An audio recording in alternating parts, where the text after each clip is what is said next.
Татварын ерөнхий газрын нэр бүхий албан тушаалуудыг авилгын хэрэгээр цагдаа хорсон гэх мэдээллүүд гарсан. Тэгэхээр энэ талаар бид авилгатай тэмцэх газрын албаны их сурвалжаас дараах тайлбарыг авлаа. За тэгэхээр авилгатай тэмцэх газраас Татварын ерөнхий газрын хянш шалгалт арга зүйн хэлтсэн дарга ганц өхт нарын 4 холбогдолтой хэрэг бол шалгаж эхэлсэн.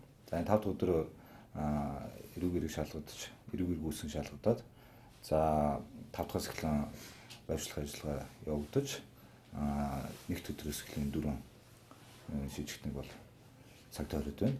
За цагт ор шалгаж эхлээд байна. Тэгэхээр эдгээр хүмүүс маань бусдаас авилга авсан, хэл ахуй авсан.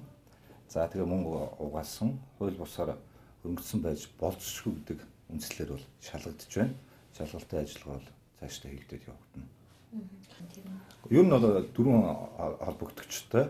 За 3 албан тушаалт нь бол Татварын ерөнхий газарт ажилладаг юм усуд байж байгаа. Энэ нь бол хэл ахуй авсан, мөнгө угаасан, хууль бусаар хөргөгдсөн байж болцсохгүй гэдэг үндслээр шалгагдаж байна. 2-3 зүйл хэмжээний. За одоо тэр талаар бол мэдээлэх болцоог. Яг тэр дөнгөж нөгөө хэрэг маань би тавханд хэллээ шүү дээ. 5 дахь өдөр эрүүг үүсгэсэн гэхээр энэ дөнгөж үүсгэхэд шалгалтын ажиллагаа дөнгөж эхэлж байгаа учраас бол дэлгэрэнгүй мэдээлэл өгөх болцоог.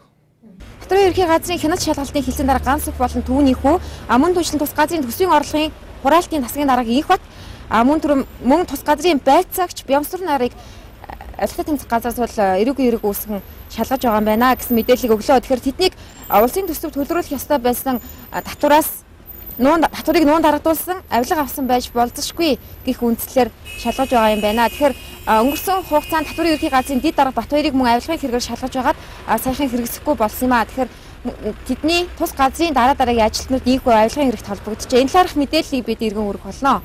Их сурвалжийн мэдээллээр хяналт шалгалтын хэлсийн дараа ганц өхөн байцаагч Бямсүрэнгийн дансанд 1-2 тэрбум төгрөг төлрүүлсэн мөн түнчлэн их батын эхнэрийн даранд дансанд 4 сая Америк доллар төлрүүлсэн гэх мэдээллүүд гарч байгаа. Аглаас энэ талаар тодруулахад одоогийн байдлаар мөнгөн дүнгийн талаар дэлгэрэнгүй мэдээлэл ирээгүй байна. Мөрдөн байцаалтын ажиллагаа үргэлжлэж байгаа учраас энэ талаарх мэдээллийг өгөх боломжгүй гэх хариулт өглөө.